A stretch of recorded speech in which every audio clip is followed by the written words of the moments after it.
Hello everyone, कैसे हो आप लोग। आई होप कि आप सब अच्छे होंगे। और आज हम देखने वाले हैं रिलेशनल ऑपरेटर पाइथन के अंदर। पिछली वीडियो में मैंने असाइनमेंट ऑपरेटर देखा था। तो मैं आपका अपना इंस्ट्रक्टर अतुल कुमार। आइए शुरू करते हैं। सबसे पहले चलते हैं एक्सेलेट्रो पर। गूगल। पहले आपको समझाना चाहता हूँ कि रिलेशनल ऑपरेटर होते कैसे हैं और क्या उनका यूज़ होता है। ठीक है भाइयों। तो यहाँ पे एक्सकेलिड्रो। ठीक है। एक मिनट यहाँ पर एक्सकेलिड्रो। ठीक है। ठीक है। देखो असाइनमेंट ऑपरेटर होता क्या है। सबसे पहले देखना है असाइनमेंट ऑपरेटर होता क्या है। असाइनमेंट ऑपरेटर होता है, सॉरी सॉरी, असाइनमेंट नहीं भाई, रिलेशनल था।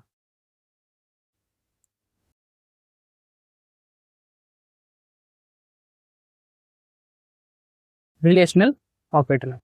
रिलेशनल ऑपरेटर का नाम कंपैरिजन ऑपरेटर भी होता है। Comparison operator. ठीक है। कंपैरिजन ऑपरेटर क्या होता है। कंपैरिजन ऑपरेटर होता है जब हम दो वेरिएबल के बीच कंपेयर करते हैं, है ना। जब हम दो वेरिएबल के बीच कंपेयर करते हैं कि ये वाला वेरिएबल इस वैल्यू के इस वेरिएबल के इक्वल है क्या। तो ये क्या हो रहा है भाई, कंपेयर हो रहा है ना इक्वल का। क्या ये वेरिएबल छोटा है क्या इस वेरिएबल से, है ना। तो ये क्या हो रहा है, कंपेयर हो रहा है एक दूसरे में। तो इसी को कहते हैं कंपैरिजन ऑपरेटर, रिलेशनल ऑपरेटर। ठीक है। अब हमें देखना है कि रिलेशनल ऑपरेटर होते कितने टाइप के हैं। सबसे पहले देखना है ये। तो फर्स्ट नंबर पर जो रिलेशनल ऑपरेटर होता है वो होता है लेस देन। सेकंड नंबर पर होता है ग्रेटर देन। थर्ड नंबर पर होता है less than equal. And fourth number पर होता है ग्रेटर देन इक्वल। ठीक है। फिफ्थ नंबर पर होता है हमारे पास not equal. And six number पर होता है इक्वल टू। सही जी। तो ये हमारे पास ऑपरेटर होते हैं। ठीक है। देखो देखो देखो देखो होता कैसे है। अब इसके अंदर क्या होता है इसके, मैं आपको पहले सबका एक बार ओवरव्यू दे देता हूँ, फिर मैं आपको कोडिंग के सिंपल समझा दूंगा। ठीक है। सपोज करो आपने यहाँ पे a बराबर 10 लिखा है। सही है। क्या लिखा है, a बराबर 10। a बराबर लिखा है आपने 10। मैंने यहाँ पे लिखा है भाइयों a बराबर 10, b बराबर 20 और c बराबर a लेस देन b। सही है। a less than b। अगर हम यहाँ पे प्रिंट करा देते हैं किसको, सी को। ये जो अपना आउटपुट, ये जो रिलेशनल ऑपरेटर होता है, ये अपना आउटपुट बुलियन में शो कराता है। किस में शो कराता है, बुलियन में। बुलियन, POOLEAN, बुलियन, है ना। बुलियन, बुलियन क्या होता है, ट्रू या फिर फॉल्स, इसमें अपना आउटपुट को शो कराता है। ठीक है भाइयों।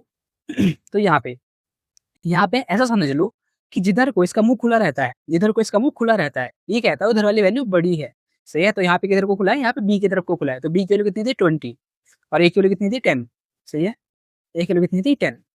तो ये मुझसे कह रहा है, ये जो हमारा ऑपरेटर है लेस देन, इसने मुझसे ये कहा है, इसने इस ऑपरेटर ने मुझसे ये कहा है कि बी बड़ा है किससे, 10 से। बी बड़ा है किससे, 10 से, मतलब कि 20 ज्यादा होता है किससे, 10 से। तो ये कंडीशन क्या हुई है, ट्रू, क्योंकि 20 ज्यादा होता है किससे, 10 से। तो यहाँ पर इस तरीके से आ जाएगा ट्रू। क्या आ जाएगा, ट्रू आ जाए। ठीक है। अब सपोज करो मैं इस सिंबल को इधर ना लगा करके मैं इसको इधर लगा देता, है ना। ये ग्रेटर देन वाला है ना, जो सेकंड था हमारे पास। जी एक मिनट यहाँ पे ये कट हो जाएगी। ये जो हमारे पास सेकंड था ग्रेटर देन वाला, ठीक है, ये वाला, इसमें क्या होगा, अगर मैं इस सिंबल को ऐसे लगा देता इस तरीके से। अब मैंने आपसे कहा था कि जिधर को इसका मुंह खुला रहता है उधर की वैल्यू बड़ा हो जाता है। तो अब ये कह रहा है कि 10 बड़ा है क्या किससे, 20 से। तो भाई 10 बड़ा है 20 से, नहीं है। तो यहाँ पे आंसर क्या आता है फिर इसका, यहाँ पर इसका आंसर आता है फॉल्स। क्या आता है भाइयों, फॉल्स। ठीक है। यहाँ पे इसका आंसर क्या आता है, फॉल्स आंसर आता है। आगे चलते हैं। देखो हमारे पास दो हो चुके हैं ना, less than and greater than. अब आता है less than equal and greater than equal. ये इक्वल क्या होता है, देखो इक्वल होता है, मैंने यहाँ पे लिखा है, यहाँ पर हम दो कंडीशन चेक कर रहे होंगे, है ना। यहाँ पर हम क्या कर रहे होंगे, दो कंडीशन चेक कर रहे होंगे, एक तो लेस देन की और एक इक्वल की। मतलब कि या तो इधर की वैल्यू बड़ी हो, है ना, या फिर दोनों इक्वल हो। दोनों क्या हो, इक्वल हो, ये चेक कर रहे होंगे। देखो कैसे होगा। सपोज करो मैंने यहाँ पे लिखा है a बराबर 10, b बराबर भी 10। सही है। 10 है भाई, 10, 16 नहीं है। सॉरी, यहाँ पे गलत लिखा गया थोड़ा सा। यहाँ पे 10। ठीक है। देखो ए की वैल्यू 10 है, बी की वैल्यू 10 है। हमने यहाँ पे लिखा सी बराबर A equal, sorry less than equal, less than equal, इसको लेस देन बोलते हैं बाय द वे। यहाँ पे लेस देन इक्वल बी। अब प्रिंट कराएगा हमने यहाँ पे किसको, सी को। तो यहाँ पे क्या होगा, यहाँ पे देखो दो चीजें चेक होंगी। एक चीज तो ये चेक होगी, क्या पहली कंडीशन मुझसे ये कह रही होगी कि बी, क्या बी बड़ा है क्या, है ना। तो बी की वैल्यू कितनी थी, 20 थी, सॉरी 10 थी, दोनों की वैल्यू यहाँ पे। पहली कंडीशन में से कह रही होगी क्या, बी कह रही कितनी है 10, 10 बड़ा है क्या इससे, 10 से। तो ये कंडीशन ट्रू है या फॉल्स है। देखो 10 ना तो बड़ा होता है और ना छोटा होता है, 10 क्या होता है इक्वल। तो इस सेकंड कंडीशन ने मुझसे कहा है कि 10 इक्वल है क्या 10 के। अब पहली कंडीशन से मैं पहली कंडीशन ने हमसे क्या कहा है, गलत कहा है ना, क्योंकि 10 इक्वल बड़ा नहीं होता 10 से। लेकिन दूसरी कंडीशन हमसे सही कह रही है कि 10 जो है 10 इक्वल है किसके, 10 के इक्वल है ना। तो ये कंडीशन क्या कर रही है हमसे, सही कह रही है। अगर दोनों में से कोई भी एक कंडीशन सही कहे तो हमारा आंसर आता है ट्रू। ठीक है, हमारा आंसर क्या आता है फिर, ट्रू आ जाता है। तो इसका आंसर भी होगा, इसका आंसर जो होगा वो क्या होगा, इसका आंसर भी होगा यहाँ पे ट्रू। ठीक है भाइयों, इसका आंसर क्या होगा यहाँ पे, ट्रू आंसर होगा, ट्रू। सही है। अब अगर ये सिंबल ऐसे ना होकर के ऐसे होता, सही है, तो इसमें क्या हो रहा होता, इसमें भी यही हो रहा होता। अब ये वैल्यू इधर की वैल्यू बड़ी ना बता करके इधर की वैल्यू बड़ी बताएगा कि इधर वाली वैल्यू बड़ी है क्या, या तो फिर ए बड़ा होगा, ये दोनों इक्वल होंगे। तो यहाँ पर ए तो बड़ा नहीं है लेकिन दोनों यहाँ पे भी इक्वल है ना, यहाँ पे भी दोनों इक्वल है। तो यहाँ पर क्या आएगा आंसर, इसका आंसर भी यहाँ पे भी आएगा इसका आंसर ट्रू। ठीक है, मतलब कि दोनों में से कोई सी भी एक कंडीशन अगर ट्रू हो जाए तो आंसर ट्रू आता है। सही है भाइयों, मैंने आपको दोनों करा दिए हैं। ठीक है, इसके आगे चलता है ये वाले, ये और ये। इसमें क्या होगा देखो,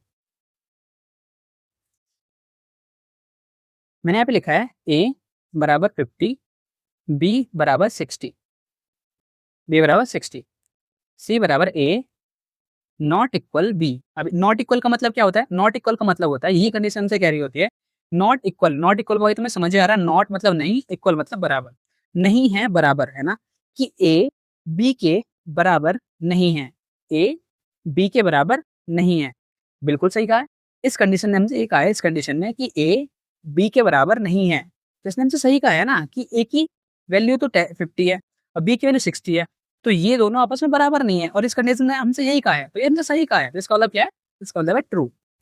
क्या है, ट्रू। अगर इसकी वैल्यू इक्वल होती, सपोज करो मैं यहाँ पे भी 60 लिख रहा होता, यहाँ पे भी 60 और यहाँ पे भी 60। अब ये कंडीशन हमसे कह रही है क्या, ये वाली कंडीशन हमसे कह रही है कि ए बराबर नहीं है बी के, लेकिन यहाँ पे तो बराबर है। तो ये कंडीशन हो गई है फॉल्स। तो इसका आंसर फिर क्या आएगा, इसका आंसर आएगा फिर फॉल्स। क्या आएगा, फॉल्स। सही है। अब एक आता है इक्वल टू, है ना, इसको कहते हैं इक्वल टू, लास्ट वाले। इक्वल टू होता है ये दोनों। सही है, ए की वैल्यू 10 है, बी की वैल्यू भी 10।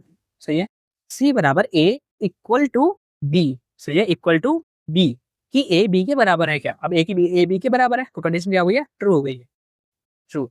सही है। और अगर मैं इसको 16 कर देता, अब ये ए बी के बराबर नहीं है क्योंकि ए के लिए 16 है, बी के लिए 10 है, तो आंसर क्या आता है फिर यहाँ पे फॉल्स आता।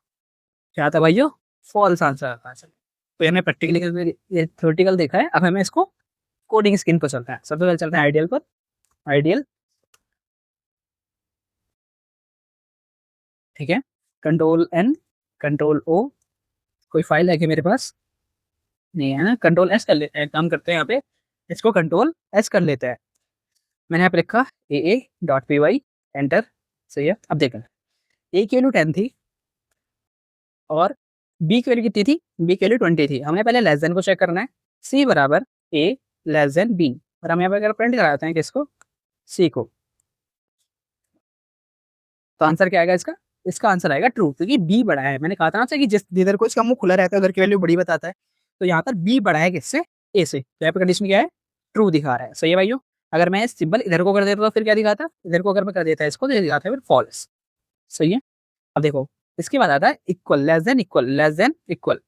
यहाँ पर ये कह रहा है कि ए बड़ा है क्या किससे, बी से। तो ये कंडीशन क्या है, अच्छा एक बार यहाँ पे इसको 100 कर लेते हैं। क्या बी बड़ा है ए से, क्या बी ए से बड़ा है, कंडीशन हो गई फॉल्स, क्योंकि बी ए से बड़ा नहीं है। और दूसरी वाली कंडीशन ने कहा है कि ए बी के इक्वल है क्या, तो ना तो बी बड़ा है और ना दोनों इक्वल है, तो आंसर क्या आएगा, फॉल्स आएगा। ठीक है, अच्छा अगर मैं इसको 10 कर दूं, अब बी बड़ा है, सही है, बी क्या है, बड़ा है किससे, 20 से, तो यहाँ पे कंडीशन आएगी ट्रू। सही है। और अगर मैं दोनों को सेम सेम कर दूं तो भी आंसर क्या आएगा भाई, ट्रू, क्योंकि इस कंडीशन ने कहा था कि बी बड़ा है, लेकिन इस कंडीशन ने कहा था कि दोनों बराबर है। तो अगर मैं इसको सेव करके रन करा रहा हूं तो यहाँ पे क्या आ रहा है, ट्रू। ठीक है, अब सेम काम ही हमारा इस ग्रेटर देन से हो जाएगा, है ना। अब ये कहेगा ए बड़ा है, ये भी दोनों इक्वल है, ए बड़ा तो नहीं लेकिन दोनों इक्वल है। सही है, तो आंसर क्या आ रहा है, ट्रू आ रहा है। सही है। अब आता है नॉट इक्वल। देखो मैंने यहाँ पे लगाया नॉट, एक्सक्लेमेटरी का साइन होता है, नॉट इक्वल। इस नॉट इक्वल का मतलब होता है कि ए और बी बराबर नहीं है, लेकिन यहाँ पे तो बराबर है, तो इसका आंसर क्या है ना, जल्दी बताओ जल्दी, आंसर क्या है ना, आंसर है इसका फॉल्स। सही है, आंसर क्या है इसका फॉल्स। अगर मैं यहाँ पे इसको 100 कर दूं, अब दोनों बराबर है क्या, दोनों बराबर नहीं है, और इस कंडीशन में से यही कहा कि दोनों बराबर नहीं है, तो आंसर क्या है इसका ट्रू। सही है भाइयों। अब अगर मैं यहाँ पे इक्वली लगा देता, दोनों बराबर है क्या, इसने कहा है मुझसे कि ए और बी बराबर है, लेकिन यहाँ पे बराबर है नहीं, क्योंकि ए की वैल्यू 100 और बी की वैल्यू 10 है, तो दोनों बराबर नहीं है, 100 ज्यादा होता है 10 से, तो आंसर क्या आएगा यहाँ पे, आंसर आएगा फॉल्स। अगर मैं यहाँ पे भी इसको 100 कर दूं तो आंसर क्या आएगा, इसका आंसर आएगा फिर ट्रू। सही भाइयों, तो बस ये थे हमारे रिलेशनल ऑपरेटर जिनको आज हमने कवर किया है। अगर आपको वीडियो अच्छी लगी हो तो वीडियो को लाइक करें, चैनल को सब्सक्राइब करें और हमारे साथ वीडियो में बने रहेंगे। Thank you. अगर कोई डाउट हो तो आप पूछ सकते हो।